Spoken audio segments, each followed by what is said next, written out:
Aujourd'hui, mon invité est un monteur de cinéma et on sait tous que un bon film, un film réussi, ça passe aussi par le montage. Il a monté des comédies à succès comme Radio Star, Five, Selfie, Les Tuches et j'en passe. Et actuellement aussi Fiasco, la série qui cartonne sur Netflix. Je suis ravie d'avoir Stéphane Couturier avec moi. Salut Stéphane. Bonjour Léa. Ça va ? Très bien. Ouais. Ouais, tout à fait. T'as une voix de podcast de toute façon. Oui, on me parlait de ma voix de radio. Bah ouais, t'as une voix sexy même. Merci, un peu grave parfois, mais ouais. Un peu trop grave, mais oui, elle passe bien en radio et bien en podcast.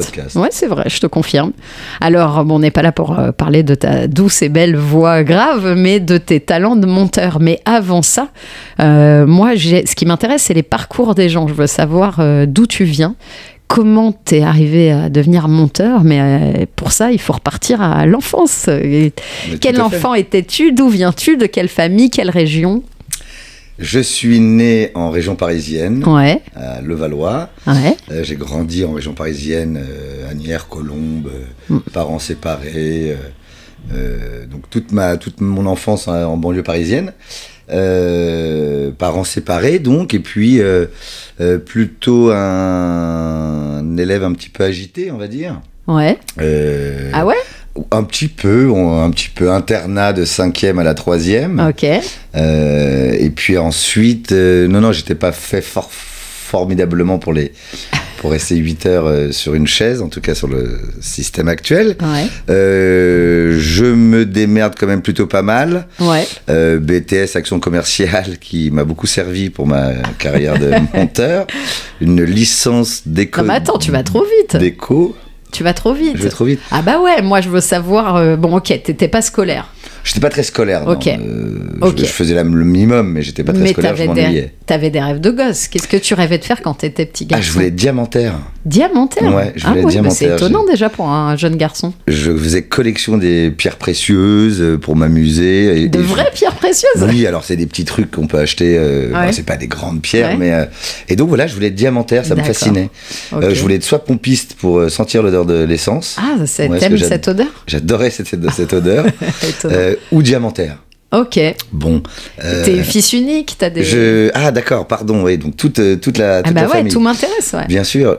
Donc j'ai une petite sœur, ouais. Donc du bon père et ma mère, donc ça reste logique. Ouais. C'est un grand bordel, hein. Et donc mes parents divorcent. Ouais. C'est là où on trouve une solution et pas une punition pour l'internat. Ah oui. Voilà, c'était plus une solution. Ouais, c'était pas tu fous la merde, tu vas en pension. Ah, t'es allé en internat. J'étais en internat, okay. Donc à leur séparation, c'était mieux pour tout le monde. Ouais. Donc j'ai une petite sœur. Mes parents se sont remariés chacun de leur côté. Ouais. Mon père s'est marié avec une Anglaise un peu plus jeune que lui. Il a eu 2 autres enfants. Okay. Donc j'ai un demi-frère et une demi-sœur. Okay. Du côté de mon père. Ouais. Et du côté de ma mère, elle s'est remariée avec un plus vieux. C'est un classique dans ce genre de situation. Ouais. Qui avait déjà 2 enfants. Donc voilà, donc ça fait déjà une grande famille. Ah oui. Et puis après, je vous parlerai de mon épouse, mais pareil, dont ses parents sont aussi séparés, divorcés, remariés, re-enfants. Ah ouais, donc j'ai vécu toute mon enfance famille recomposée. Exactement, avec plein d'enfants, des nouveau-nés qui arrivaient, des demi-frères qui sont devenus des frères en fait. Bah ouais. Enfin, qui sont des frères et sœurs. Et personne dans le métier. Et personne dans le métier, non. C'est ça qui est intéressant. Ouais, c'est ça où je suis assez fier d'ailleurs. Bah ouais. Donc voilà pour le côté familial, donc voilà en banlieue parisienne. Plutôt modeste, bien plutôt correct. CSP+, hein, ouais. Plutôt CSP+, quand même. Maison, jardin, donc à l'aise. D'accord, donc internat, mais t'es pas malheureux, c'est comme tu dis. C'est internat, et je suis pas du tout malheureux, j'ai adoré ces 3 années, donc 5e, 4e, 3e. Ouais. Puis ils m'ont demandé de partir, hein. De l'internat. Et là, ça devient un peu plus compliqué.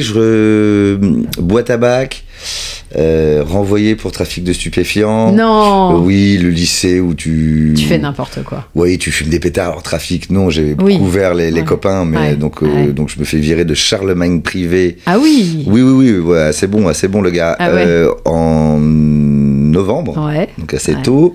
Et je me retrouve à l'IPME, une espèce de boîte dans le 16e. Enfin, c'était assez catastrophique. Avec si t'avais pas de Weston, les gens ne parlaient pas. D'accord. Voilà, donc c'était pas très. Tu te prenais de haut. Exactement. Je retourne dans le public à Courbevoie, à Montalembert.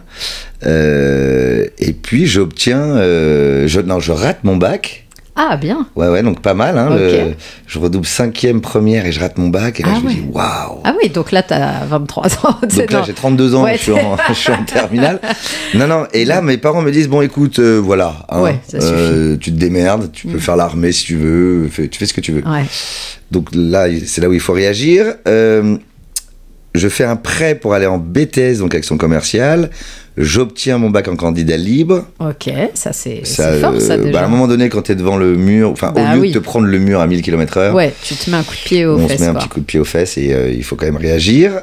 Donc j'obtiens mon bac en candidat libre, mon BTS à 10,00 hein, quand même. Ouais, bah oui, pas trop demander non plus. Bah non, sans y aller le matin, parce que j'y allais pas le matin. Enfin, ouais, mes parents sont bien tirés les cheveux quand même. Licence de communication en alternance, et c'est là où ça devient intéressant. Il faut que je trouve une boîte d'alternance et je trouve Wiz qui est la post-production de Quad Production. Ok.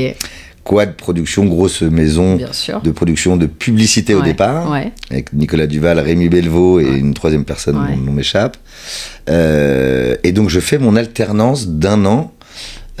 Alternance pendant ma licence de communication, donc c'était 3 jours à l'école ou 2 jours à l'école et 3 jours en entreprise. Et puis j'ai la chance d'arriver chez Wiz, donc qui démarre. Quad produit, ils se font saigner par le milieu de la post-production, décident de fonder une structure de post-production, Wiz, et j'arrive à ce moment-là. Wow. Donc il y a de la terre battue et il y a tout à faire surtout. Ben oui, mais alors attends, parce que là tu as encore sauté 40 milliards d'étapes. Donc moi je veux savoir à quel moment tu te dis je veux faire ce métier-là. Je ne connais pas ce métier du tout. Ben oui, à quel moment tu dis non, diamantaire finalement, non. Non, alors diamantaire c'est un peu un rêve de gosse. Bah ouais, mais bon, à quel moment on abandonne ses rêves de gosse?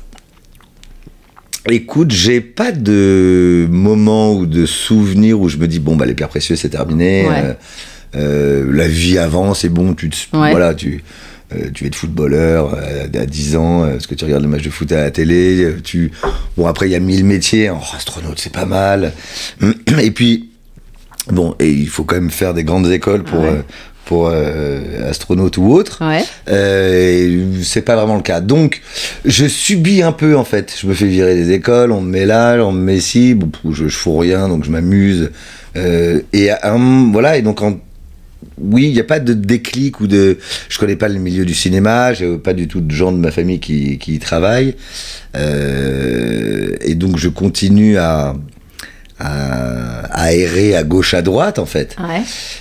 Et en arrivant chez Wiz, je me dis je vais essayer de faire les choses bien. Ok. Voilà, à partir de ce moment-là. Ok. Mais t'arrives là-bas comment? Pourquoi? J'arrive là-bas par le biais d'une amie, je crois que de ma belle-mère, qui dit si vous cherchez un petit jeune, un stagiaire qui a tout faire, prenez-le. Et j'arrive, donc c'est extraordinaire parce que j'ai rendez-vous la veille avec la maman d'un ami qui est DRH dans un grand groupe et qui me dit voilà, donc demain.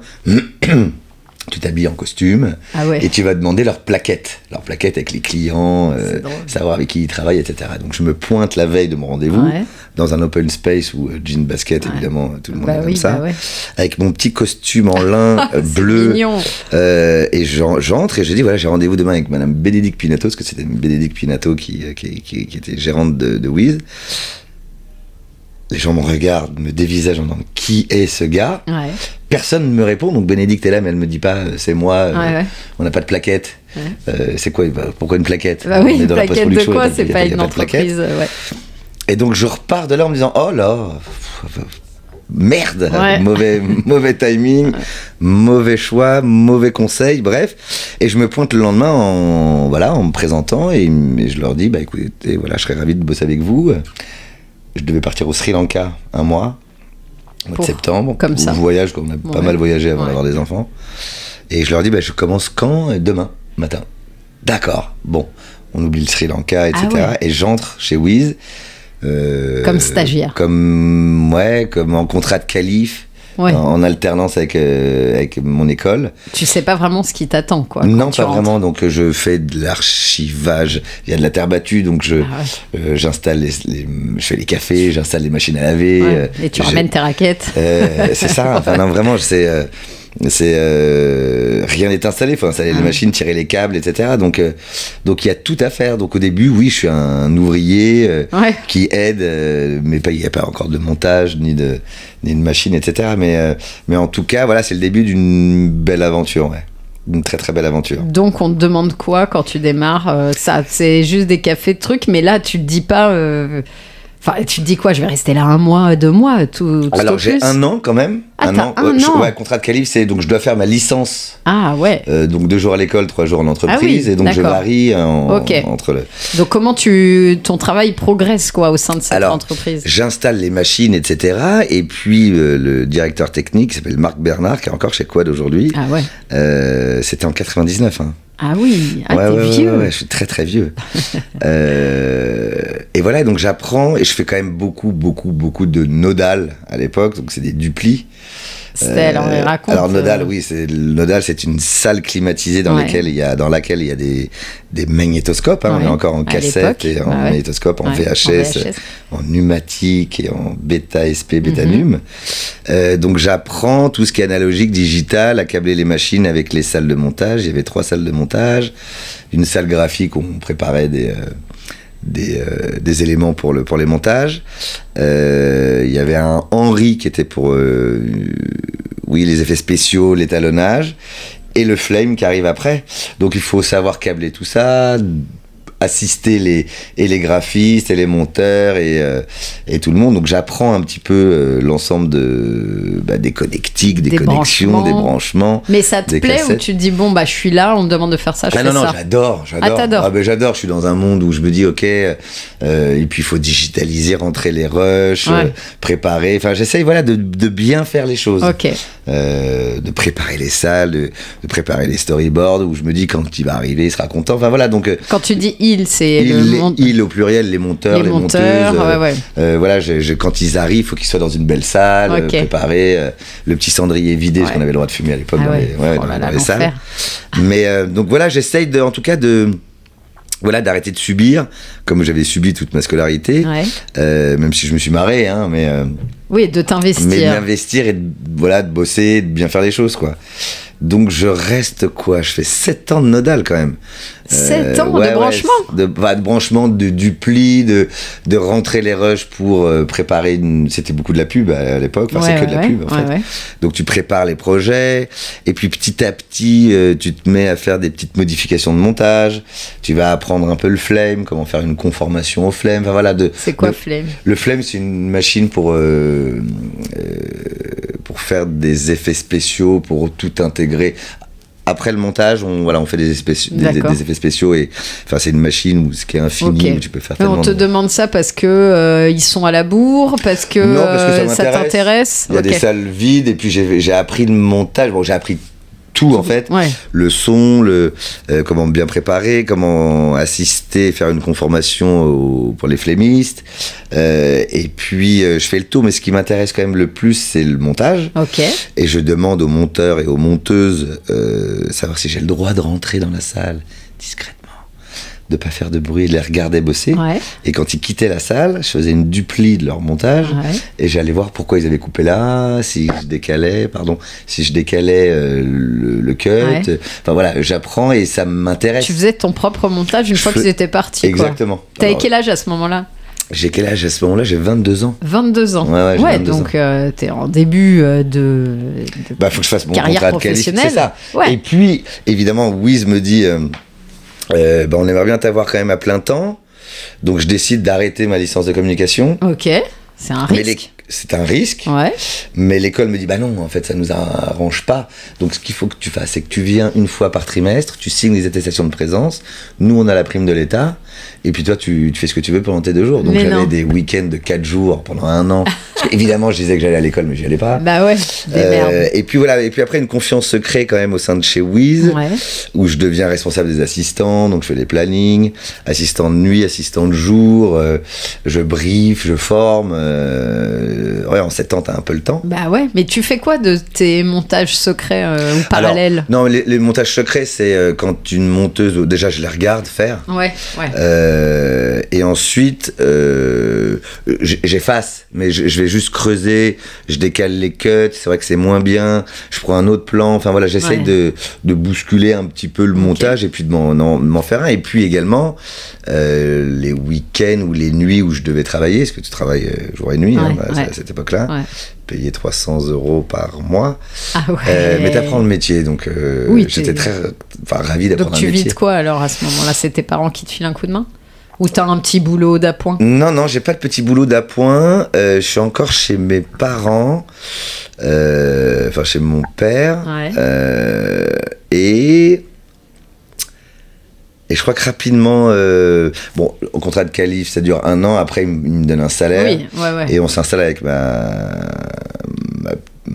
femme d'aujourd'hui. Aujourd'hui, ta chérie d'époque, ma chérie d'époque, mais ma femme aujourd'hui, dans un petit 3 pièces à Levallois où on peut payer, on est hyper bien. Voilà, et j'apprends un métier, je suis hyper content. Et puis consciencieux, et puis voilà, j'essaie de bien faire. En fait. Et elle est dans le milieu Elle n'est pas du tout dans le milieu, elle est chez Nova. Voilà, elle travaille chez Nova avec Radio Nova, enfin, dans une filiale qui s'appelait OWL, où il faisait de l'image aussi, avec l'un des fondateurs qui était Andrew Orr, qui est paix à son âme. Donc elle fait 10 ans là-bas, et c'est pour ça que je me suis retrouvé à faire de la voix pour Nova en allant la chercher un soir. Oui, ce que tu me disais avant qu'on démarre le podcast. Mais c'est ça qu'il me faut. Je vais non. Puis finalement, j'ai fait des essais, j'ai été pris, donc ma voix est toujours, je crois. Ah ouais, c'est en Nova. 18 ans. Incroyable. Donc drôle. Voilà, mais ça t'a pas donné envie d'en faire ton métier? Non, pas du tout. Mais parce que je connaissais pas, que j'avais pas accès ou pas grand chose à dire non plus. T'es bien derrière une machine alors. Je suis bien derrière une machine. Et donc voilà, et puis j'apprends, dès qu'il y a une salle de libre, je prends des trucs que j'ai fait perso, des films de vacances avec les potes, où j'essaie de raconter une petite histoire. Donc voilà, j'apprends le montage comme ça. Tout seul en fait, en loose day. Tout seul, après en demandant conseil. Alors au début je comprenais pas, donc dès qu'il fallait que je retire mes images de la machine, je me disais merde alors, donc je recommençais tout. Ah ouais. Oui. J'étais là même. Tu faisais pas de sauvegarde. Et puis au bout de la 7e fois où je recommençais tout, j'avais des sauvegardes, mais comme il fallait que je retire le disque, je comprenais pas vraiment pas très intelligent le gars. Et là il y a un assistant qui était plus âgé que moi qui me dit mais non regarde, si tu remets ton disque et d'accord. Tu retrouves ton projet. Tu retrouves ton projet avec les images. Bref, et c'est comme ça que j'apprends la machine. Et puis petit à petit, toujours au sein de chez Wiz, je fais tous les postes de post-production. Donc je suis post-producteur au départ, tu as une enveloppe à gérer sur un film, tu prends les plannings de télécinéma, parce qu'à l'époque c'était la pellicule, tu prends pour le son, enfin tu gères l'agence, tu fais tes présentations, etc., etc. Donc je fais un peu le tour de tout ça, et puis je leur dis à un moment donné d'écouter, non stop, moi j'arrête, je vais faire du montage. Ah ouais, donc Donc je suis au début... dès qu'il y a des petites modifications à faire sur des films ou des post-prod 2, c'est-à-dire que le film est vendu, il passe aux antennes, puis après il y a des retouches à faire, etc. Donc je faisais ça. Ils te font confiance. Ils me font confiance, ça marche plutôt bien. C'est des petites, et puis ça t'apprend à gérer une agence dans le dos pour faire les modifications, pour être rapide, etc. Et puis la nuit, pareil, j'accepte des clips de copains pour dépanner, ou de potes de potes de potes. Je faisais des films aussi pour des partis politiques bordelais pour les handicapés. Donc voilà, j'ai accès aux machines. Je dis si t'as besoin, moi on se retrouve la nuit. Et puis moi j'apprends la machine comme ça, et puis je peux dépanner. Donc je demandais l'autorisation de m'y installer. Et voilà, et puis j'en fais pas mal. Et puis un soir, il y a l'histoire de ma vie qui se passe. Je fais un clip, il est 1h du mat. Un clip, donc tu montes un clip. Je monte un clip de musique, d'un pote qui est chez Sofilm à l'époque, qui est en contact avec Sofilm. Et Rémi Belvaux quitte sa salle de montage, à côté de la nôtre. Le gars avec qui je travaille l'aperçoit, il lui dit tiens, je vais demander l'avis de Rémi. Et je fais pas du tout. Ah oui, toi, non, gêné. Pas du tout. Mais sûrement pas. Donc je le retiens par la main, je fais non, tu le laisses tranquille, il est 1h, il doit être rincé de sa journée, non, surtout pas. Et il va le chercher, il entre. Et Rémi entre, regarde, nous donne 2-3 conseils, et puis s'en va. Et je fais, t'es quand même malade, il en a rien à foutre de notre clip. Bon, bref, il a été sympa, on fait ses modifications, etc. Et le lendemain, son monteur n'est pas disponible pour faire des pubs SFR avec Publicis. Incroyable. Il dit, je vais monter avec... on m'appelait Petit Steph à l'époque. Il y avait un grand Steph et un petit Steph. Ok. Il dit, je vais monter avec Petit Steph. Donc les gens disent, bizarre, il est assistant. Quoi. Ouais. J'ai vu son boulot hier soir. Ouais. Il s'est bien monté. Donc, je vais faire ma grosse pub SFR avec lui. Waouh. Voilà. Et là, je me dis, waouh. Wow. Yeah, donc j'apprends ça le lendemain. Ah bah ouais, merci à ton pote qui a insisté quand même. Et je remercie évidemment le pote qui l'a fait venir dans ma salle. Bah ouais. Donc le lendemain, le surlendemain, je débarque à 7h. Avec ton petit costume bleu. Non, le costume, j'ai vite compris que c'était décalé. Ouais. Et je me mets à dérocher, à essayer de faire une première version avant que Rémi n'arrive. Et Rémi Belvaux, pour ceux qui ne savent pas, c'est arrivé près de chez vous. Grand maître de la publicité en comédie. Ouais. Et donc voilà, donc je fais ma première version, il arrive à 11h et il me dit fais voir ce que t'as fait. Avec son manteau, son petit sac, il donc regarde. Toi de 7h à 11h tu montes, tu prémontes. Je prémonte, j'ai une pression monstrueuse, je dis c'est le début de ma carrière, carrière, c'est magnifique, ça y est. Ouais. Oh, c'est magnifique. Ouais. Alors fais voir, c'est nul. Ah ouais. D'accord. Ah ouais. Ah c'est pas ça du tout. Ah Steph, c'est pas ça du tout. Donc ma carrière n'a pas commencé qu'elle est déjà terminée. Putain. Et puis on se met à travailler de 11h à 14h. Voilà. Et puis il me dit on va déjeuner, on a une présentation à 17h. Ouais. Pas stressé. Et c'est l'enfer, je me dis, c'est fini, quoi. Il me prendra plus jamais, etc. Et puis avant d'aller déjeuner, il me dit, tiens, donc on fait une version, il dit, voilà, c'est celle-ci qu'on m'a présentée tout à l'heure à 17h, on fera des petits ajustements après déjeuner. Et puis il me dit, avant, putain, refais voir ta version de ce matin, avant qu'on aille déj. Je fais, non. Ouais. Non. À quoi bon? Ouais. Et donc il regarde et il dit, non, c'est celle-là qu'on m'a présentée. Mais non. Et là, je me dis que ma carrière n'est pas... Si fini. Voilà. Ah mais vraiment, donc en fait, tout ce que vous avez fait de 11h à 14h, il l'a laissé de côté. Il l'a laissé de côté, alors on a peut-être pris quelques petites idées, mais en tout cas, la base, il a dit, ok, non, c'est ça qu'on va présenter tout à l'heure. Ok, donc ton premier montage. Donc le premier montage, la première pression, les mains moites, l'enfer, alors comment on fait ça, t'essaies de combler, c'est affreux. Et donc voilà, donc il me dit ça, et puis la présentation se passe très bien avec ma version. Et puis je fais 2 autres films avec lui, SFR. Donc ça me permet de mettre quelques petits films dans une bande démo. Et Rémi se suicide en 2006 à Senlis. Et donc là, voilà, gros choc. Je décide grâce à lui, j'ai eu une petite bande démo, et puis il est très connu, de quitter Wiz et de partir freelance. Ouais. Au moment de la naissance de mon premier enfant, ce qui n'est pas très... Oui, c'est pas très malin, mais bon, a priori, tu suis plutôt ton instinct à chaque fois. C'est ça, et puis l'anxiété te pousse au cul, donc tu sèmes, et puis je pars et je fais 10 ans de pub en freelance à Paris, donc c'est grâce à Rémi. Et comme c'était une star en comédie, tous les gens qui faisaient la comédie voulaient les monteurs de Rémi Belvaux. Dont tu faisais partie grâce à ça. Donc je faisais partie avec Reynald Bertrand. Ok. Mon mentor. Donc en gros, son nom t'a permis, donc merci à Rémi, parce que ça t'a permis d'avoir un vrai pied à l'étrier dans le métier, de te faire connaître. Exactement, vraiment un pied à l'étrier, c'est ce que je dis à chaque fois en parlant de Rémi. Et puis voilà, donc je passe quand même intermittent du spectacle en restant chez Wiz et en formant un mec qui va prendre ma place. Et une fois que j'ai mes heures, je pars freelance dans la jungle de la publicité parisienne. Et alors, tu penses quelle aurait été ta carrière si ce soir-là, ton pote n'avait pas insisté pour montrer ton petit clip?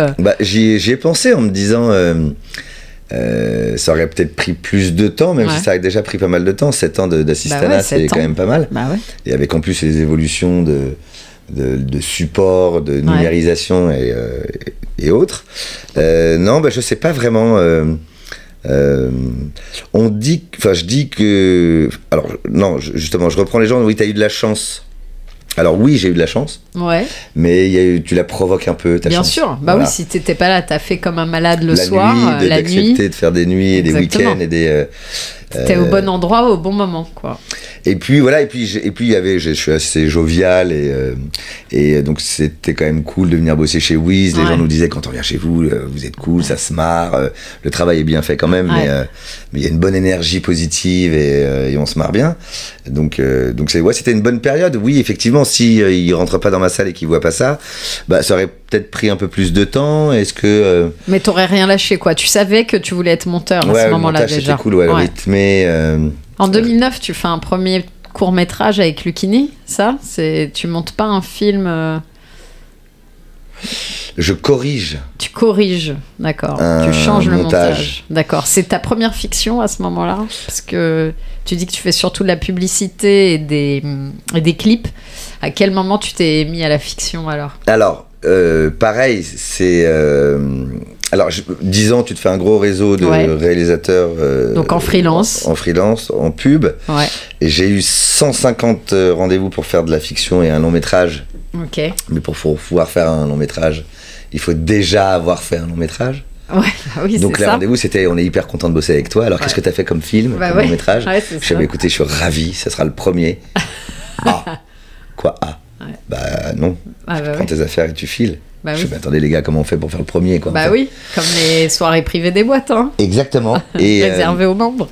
Et non, et puis après, donc voilà, donc j'accepte des courts-métrages filmés au 5D, sans scénar, sans prod, sans rien. Et puis à un moment donné, je me dis, j'en ai un peu assez, j'ai passé l'âge de faire tout ça, de faire les trucs un peu à l'arrache. J'en ai fait 1000, hein. Mais là, j'en avais un peu assez, donc j'en refuse beaucoup. Et puis, j'ai grâce à un réalisateur de publicité, qui préparait Populaire aux Productions du Trésor, qui s'appelle Régis Roinsard. Il me dit, voilà, j'ai parlé de toi à 2 jeunes qui cherchent un monteur pour un court-métrage. Je fais, alors, court-métrage. Donc, je rencontre les 2 gars, scénar, prod, sérieux, très sérieux. Tim et Jeff, que je vois encore. Le court-métrage s'appelle Voisin, avec Pascal Demelon et Fred Testo. Bien. Et donc, je me retrouve à monter ce court-métrage aux Productions du Trésor. Donc, chez Alain Attal, grand producteur de cinéma.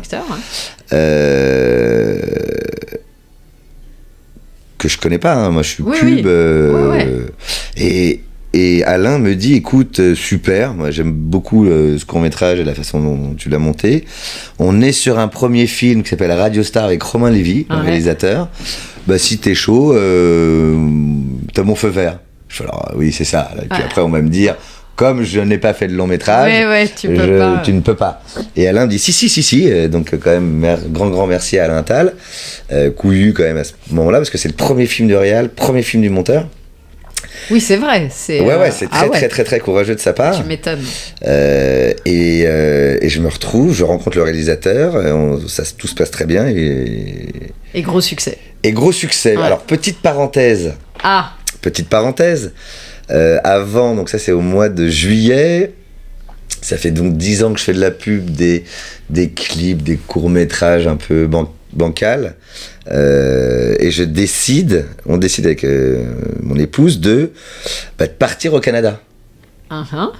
En voyage ou non, pour vivre? De vivre en famille, de partir. On a un enfant, on a une fille, et on se dit, moi j'en peux plus de la pub, vraiment j'en peux plus des gens de la pub et de raconter une histoire en 30 secondes, même si c'est une super école, et je remercie beaucoup tous ces réalisateurs de pub avec qui j'ai bossé.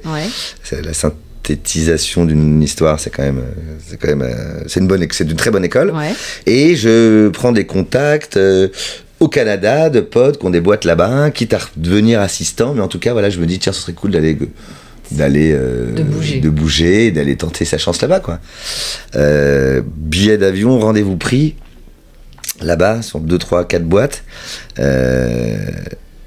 Alain Attal me confirme, et le réalisateur également, Romain Lévy, que je suis pris pour le long métrage. Donc réunion de crise à la maison, je ne pars pas au Canada, et donc la famille y va en voyage, juste en repérage, 3 semaines, mais je peux pas refuser cette première proposition. Bah oui, c'est l'opportunité que t'attendais depuis des années, quoi. Exactement. Ok. Donc premier choix de vie.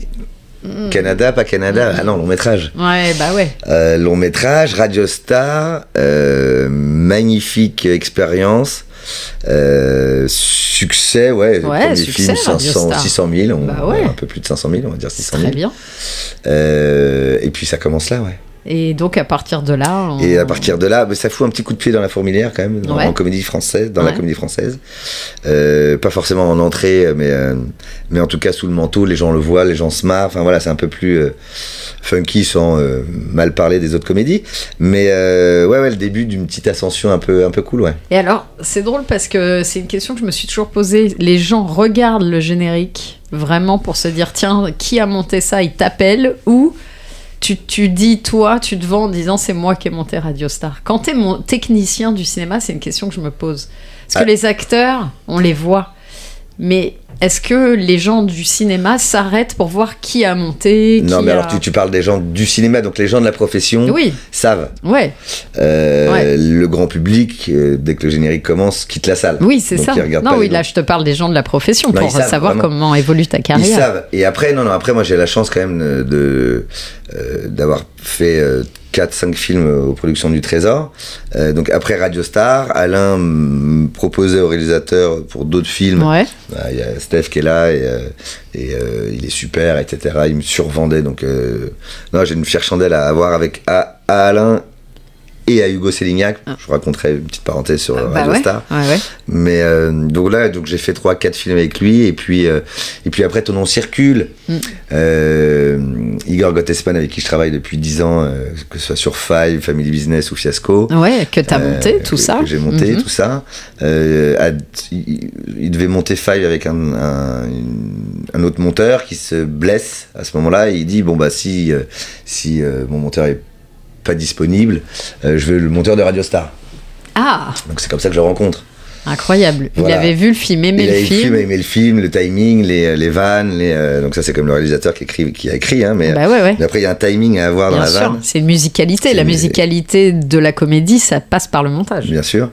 Et donc on s'est retrouvés comme ça avec Igor, et puis Five, et puis d'autres. Enfin, il y en a 17 ou 18 films, je crois. Je sais plus, j'ai pas compté, mais. Que t'as monté, tu veux dire? On peut en citer plein. Donc Les Tuches, Selfie, Radio Star. La vraie vie des profs, Je te survivrai, un film belge très bien. Une histoire d'amour, là, le film. Tout pour être heureux. Tout pour être heureux. Tout à fait, de Cyril Gelblatt. Des séries Péplum. L'origine du monde. L'origine du monde de Laurent Lafitte. Plein de films un peu différents, beaucoup de comédies quand même. T'es un peu étiqueté comédie. En tout cas en France. Mais ça te... Non, mais j'aimerais bien aussi faire un polar ou un conte de Monte Cristo, je ne le cache pas. Mais en tout cas, donc il y a un timing. Enfin, c'est assez compliqué en fait, la comédie est un peu plus compliquée qu'une poursuite de bagnole, une poursuite de voiture. Le timing, le temps qu'il faut, le petit regard en coin. Donc merci à Rémi Belvaux pour ça. Et puis à Igor, et puis à tous les réals avec qui j'ai bossé. Mais si tu rates le timing, tu peux vite casser une vanne si elle n'est pas dans le bon timing. C'est sûr. Donc c'est aussi une question d'opportunité, de synchronicité, parce que finalement Rémi t'a proposé de monter parce que son monteur n'était pas là. Le monteur d'Igor se blesse. Chute de son grenier, je crois. Donc t'es quand même toujours là au bon moment. C'est ton karma, quoi, ton destin. Un peu, bien sûr. C'est bien que tu provoques, comme tu dis, mais quand même. Non, je pense qu'il faut semer beaucoup. Partout. Il faut semer, aller voir les gens, discuter. Et j'ai une nature humaine où je suis pas timide, même parfois un peu relou, mais en tout cas, j'ai pas peur d'aller discuter avec les gens. Je pense que c'est déjà 50% du taf. Puis après, il faut un œil et puis bosser beaucoup. Mais il y a le côté humain d'abord, et effectivement, donc c'est des chances, de la chance parfois de se retrouver, qu'une personne se blesse. C'est ça, le pauvre. C'était Guéry Catala qui s'était blessé, il me semble. Et puis en plus, ça t'a créé une sorte de famille du cinéma, parce que tu montes tout ce que fait Igor Gottesman maintenant. C'est particulier. Justement, il faut faire attention au départ. J'ai fait tous mes premiers films au Trésor. Immense maison, grand respect et immense merci encore une fois. Et des potes me disaient attention au mono-employeur. Parce que voilà, il peut aussi avoir des moments où il y a d'autres monteurs. Enfin, puis c'est le cycle. Hein. Ouais, bien sûr. Il faut pas avoir qu'un mono, comme en pub en fait. J'ai fait 10 ans de pub en freelance, donc il faut pas avoir qu'une seule boîte de production. Il faut en avoir plusieurs. Enfin voilà, il faut semer à gauche à droite et pas être uniquement dans une seule structure en fait. Pas mettre toutes les cerises dans le même panier. Voilà, une belle expression de vieille. Qu'on dit plus de 84, je crois la dernière fois. C'est ça, c'est pour ça, c'est au cas où pour voir. Mais non, donc pas toujours être au même endroit, et puis rester au même endroit. Donc famille, oui avec Igor parce que depuis Five on se lâche pas et on s'entend très bien et il vient dîner à la maison, connaît mes enfants, ma famille, etc. Donc on a créé un lien professionnel et amical. Assez fort, Et c'était quoi l'anecdote, Hugo Sélignac? Non, je remercie Hugo parce que sur un premier film et du réel et du monteur, donc Radio Star, il y a une Projo Lincoln qui a lieu un vendredi à 17h où le réalisateur décide de mettre une musique dessus qui nuit au film, même si on cherche des scores, bien sûr. La musique. Et Alain se lève en disant qu'est-ce que c'est que cette musique qui a défoncé cette projection, etc. Donc là, tu es solidaire avec ton réalisateur. Et je me dis, je vais sauter. Et je crois qu'Alain demande une liste de 5 monteurs au directeur de post-production qui est Nicolas Mouchet. Et je me dis, merde, voilà, j'ai réussi à faire un long, mais c'est peut-être le dernier. Et c'est la vie, et c'est comme ça. Et Hugo Sélignac dit à Alain, laisse Stéphane faire sa version. Voilà, en une semaine. Laisse-le faire sa version. Donc, coup de fil le lundi matin d'Alain Attal. Je suis dans ma salle. Donc, tu peux venir dans mon bureau. Donc là, je raccroche en me disant, je suis viré. Solde de tout compte, tu passes à la compta, c'est terminé, merci beaucoup. Et voilà, et là, il me dit, t'as une semaine pour faire ta version. Romain, le réalisateur, sera avec Thomas, ton assistant. Et puis lundi, on regarde les 2 versions, etc. Et ils ont choisi ma version. Donc voilà, donc sans Hugo, je pense que je saute et que c'est mon dernier film. Et puis après, voilà, pendant une semaine, je dors pas. Je note, j'essaye des trucs, etc. Mais c'est un peu... Donc la présentation du lundi d'après était... un moment stressante. De vérité était affreuse. Tu m'étonnes. Et alors, comment tu t'organises en tant que monteur? Parce qu'il y a, à mon avis, des gens qui nous écoutent qui rêvent de devenir monteur.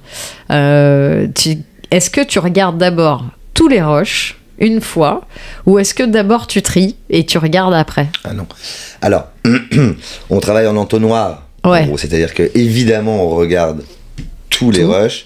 Et tu les mets pas dans l'ordre du scénar. Déjà en amont, j'ai un assistant ou une assistante qui me classe, qui synchronise les rushs, qui les classe par séquence avec les sons seuls, etc. Enfin, qui organise le projet. Et qui voilà, donc j'arrive, t'arrives, tout est organisé. Tout est organisé, tout est prêt. Et donc généralement on commence à monter pendant le tournage. Pour gagner du temps. Ça, et donc effectivement, je prends une séquence, je regarde évidemment tous les rushs, je mets des petites marques sur les endroits qui me plaisent, qui me font rire ou qui me plaisent. Et ensuite, donc je regarde tout, je fais une sélection de ce qui me fait rire, des meilleures prises, on va dire, qui sont souvent raccord avec les cerclés du réalisateur, de la script. Quand un réalisateur dit celle-ci est bien, la script l'entoure, la séquence. Donc je pars sur des rushs du 2 heures. Je fais une sélection de 1h17, une première sélection de 1h17, puis une deuxième sélection du 40 minutes. Et puis petit à petit, en regardant les rushs, je vois ce que veut le réalisateur quand il corrige ses acteurs. Je vois à peu près ce qu'il veut. Et au bout de la 2-3e sélection, je commence à prémonter. À prémonter. Voilà, donc je fais un premier prémontage d'une séquence qui va faire 4 minutes et au final, elle fera 1:10. Mais voilà, donc c'est... voilà, on travaille beaucoup en entonnoir, donc et je fais ça sur chaque séquence en fait. Donc c'est assez instinctif.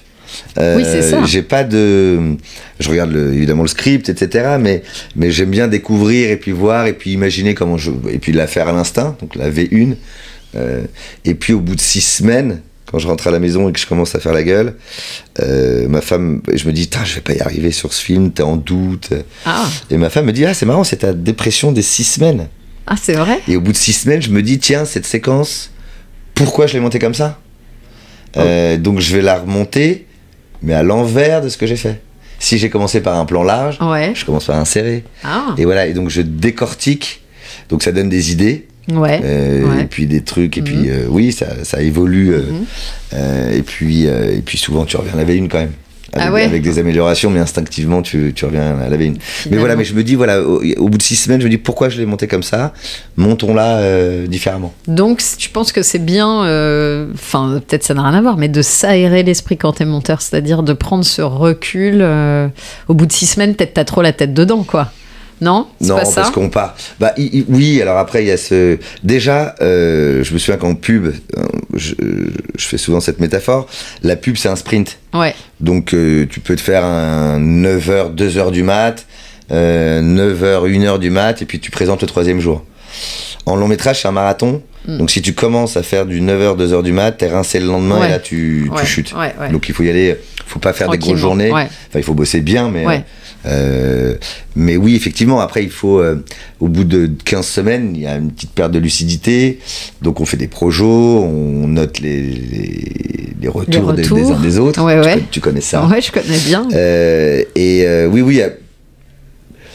Oui. C'est bien de s'aérer, de prendre une journée ou deux, d'éviter de penser au film, parce on devient vite esclave du film.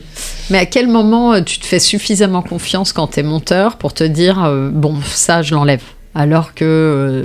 Alors, là, tu parles on parlait de montage de séquences, puis 2 séquences, puis 3 séquences, puis on arrive vite à une V1. Une V1 d'un film qui doit faire 1h30, la V1, elle fait 2h20. Voilà. Elle est inregardable, elle est insupportable, tout le monde perd confiance et c'est compliqué c'est compliqué de présenter un film de 2h30 sans musique, sans rien. Pas mixé. Donc, rapidement, dans narration, en fait, il faut que le film avance. Il faut que les informations arrivent, il faut que... c'est Thomas Bidguin qui disait que c'est comme une bille sur un parquet. Si la bille arrête de rouler, c'est qu'il y a un problème dans le montage.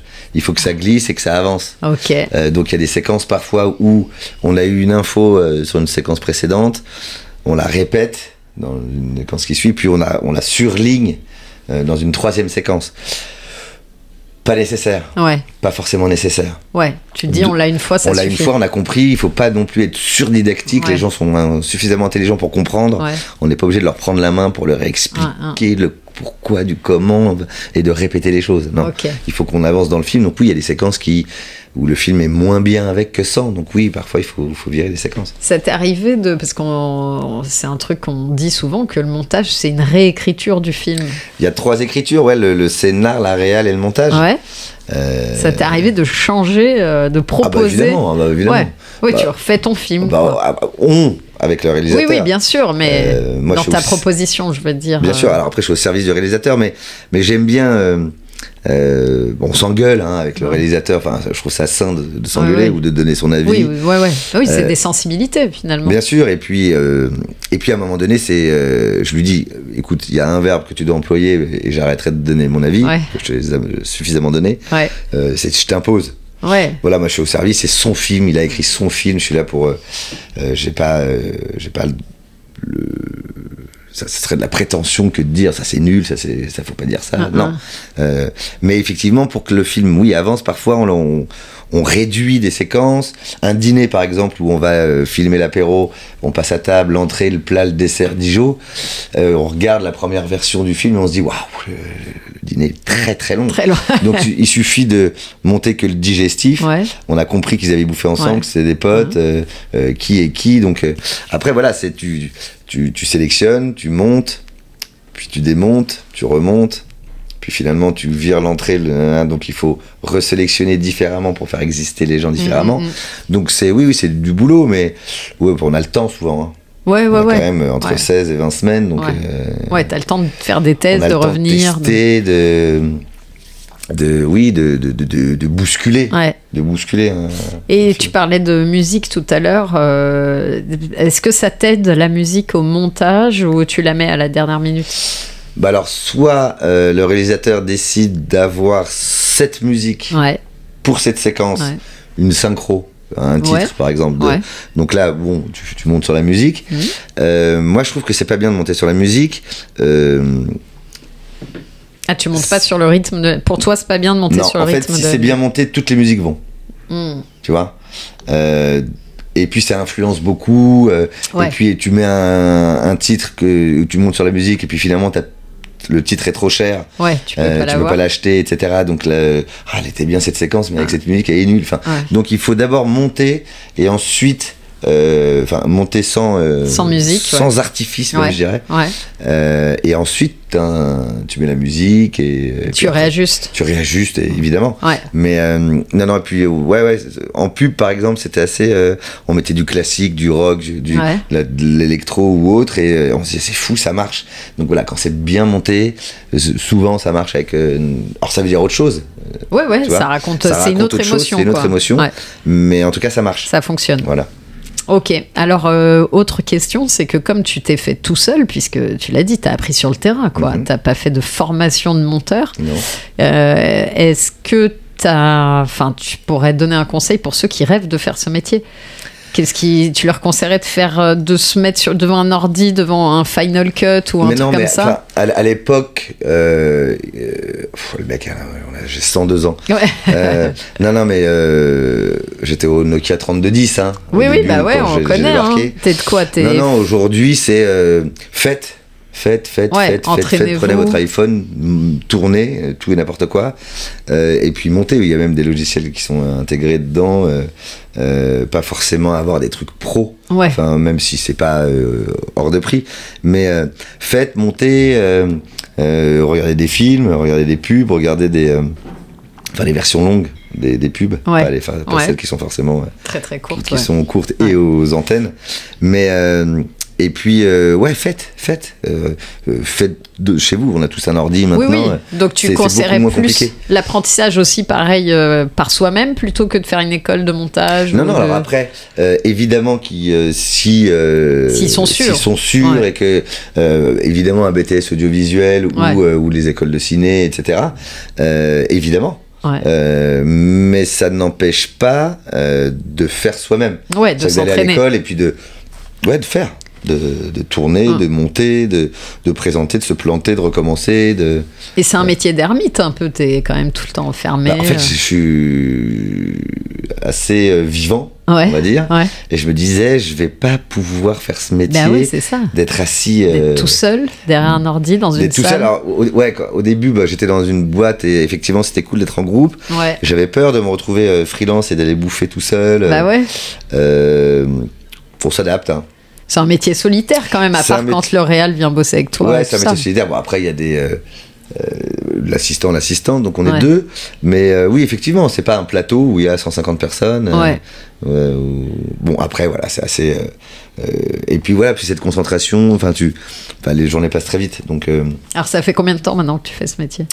Ça fait combien de temps que je fais ce métier? Je crois que je suis parti freelance en 2005 en pub. Donc 20 ans. Ça va faire 20 piges, Et toujours... épanoui, heureux, quoi. Bien sûr. J'ai eu peur à un moment donné il n'y a pas hyper longtemps d'être rincé par un projet, de devoir prendre un break. J'ai même quitté un film sur lequel j'étais parce que j'ai enchaîné les deux trucs et qu'il faut à un moment donné prendre un peu d'air, de recul. Et je me suis dit, est-ce que je vais être content d'arriver dans ma salle et d'allumer ma machine? Voilà, donc j'ai un peu flippé, et puis le premier jour, je me suis dit, c'est cool. C'est bien. Mais non, ça me plaît, de rythmer, de raconter une histoire, qui est pas, même si c'est pas la mienne, mais et puis d'influencer, d'essayer d'apporter une valeur ajoutée, en fait. Voilà. Ouais, bien sûr, t'as apporté ton savoir-faire, ton expérience, et t'as une Tu dirais que c'est différent et que tu as une préférence entre la pub, la fiction, le cinéma Ah non, si je veux mettre un plan d'1 minute 40 en ciné... Ouais. Non, la pub, c'était une très bonne... c'est une très bonne école. Tu ne retournerais pas, quoi. Ça dépend. Enfin, si c'est un gros film Nike, oui. Si c'est pour un Findus... bon, j'ai rien contre Findus, hein, mais... vendre des pizzas surgelées, moins. Non, mais après, c'est... Non, mais je crache pas, on crache pas dans la soupe dans laquelle on a mangé, donc... Non, la pub, pareil, une bonne expression de 82, celle-ci. Non, c'est une super école, la pub. Voilà, au début, quand je dérushais, que je commençais à monter, qu'il fallait présenter un 30 secondes avec 5 secondes de packshot, tu te dis, ça ne rentrera jamais, quoi. Donc il faut appeler l'agence en disant il faut vendre un 40. Et puis on y arrive systématiquement. Donc c'est super formateur. C'est super formateur. Il faut être rapide, il faut faire ça rapidement avec des gens derrière soi, où c'est pas le cas en ciné. On est qu'avec le réal souvent dans la salle de montage. Mais ça apprend à gérer le stress, à être rapide, à répondre à une problématique. Et non, c'est une super école. Donc Et quelle est l'ambition alors quand on est monteur d'être nommé au César dans la catégorie montage? Ouais, déjà. Oui, c'est pas pourquoi pas, c'est oui. C'est au lieu d'être dans ce fauteuil, je suis ravi d'être là et merci à toi Léa. Je serais bien sur le tapis rouge dans le sud de la France. Bien sûr. Non, mais voilà, et de présenter un film. Je suis fier de tous les films que je monte, je les choisis, j'ai la chance de pouvoir les choisir. Tu les choisis sur base de scénario, tu dis oui ou non. Il faut lire, tu lis. Après, si vraiment ça te tombe des mains, il faut pas le faire. Mais donc j'ai la chance de pouvoir choisir les projets sur lesquels je vais. Donc c'est déjà une chance, ça. Et puis c'est quand même un métier cool, hein. Enfin, on fait des métiers quand même qui sont c'est sûr. Quand tu sors et que tu vois les mecs qui pètent des trottoirs avec leur on est quand même dans des métiers où c'est quand même très cool. Donc un grand film, même si je considère que tous les films que j'ai faits, je suis fier de les avoir faits sont des grands films. Ok. Est-ce que parce que c'est une question que je pose à tous mes invités, mais est-ce que tu pourrais me dire 3 films qui ont soit marqué ta vie, soit qui sont pour toi incontournables dans le cinéma? Les 3 c'est dur. Un petit top 3, quoi. Un petit top 3 Il y a le bon, la brute et le truand, c'est-à-dire que... Un bon western spaghetti. Mais le temps des regards, le temps, la zik, l'encens, enfin dès que ça passe, je me dis je vais zapper, et en fait je zappe pas. Je zappe pas. Non, il y en a 1000. Shining pour... que j'ai vu, je sais pas, 100 000 fois. Après, je suis pas un grand cinéphile. C'est ça qui est fou. C'est ça qui est fou. C'est-à-dire que parfois, j'ai même honte de me retrouver avec un réalisateur qui me dit t'as vu ça? Non, t'as vu ça? Non, je me dis jamais j'aurai le film. Donc je me rattrape, évidemment. Tu regardes. Tu regardes quand c'est nécessaire, quoi. Alors après j'en ai vu beaucoup, mais je suis pas à me faire tous les Truffaut, alors que c'est une erreur. Non, et top 3, waouh. Il en manque un. Non, mais après ça peut être des plus récents, tu vois, Parasite. Moi j'ai pris une gifle sur Parasite. Très fort, Parasite. Puis il y a le Père Noël est une ordure que je connais par cœur.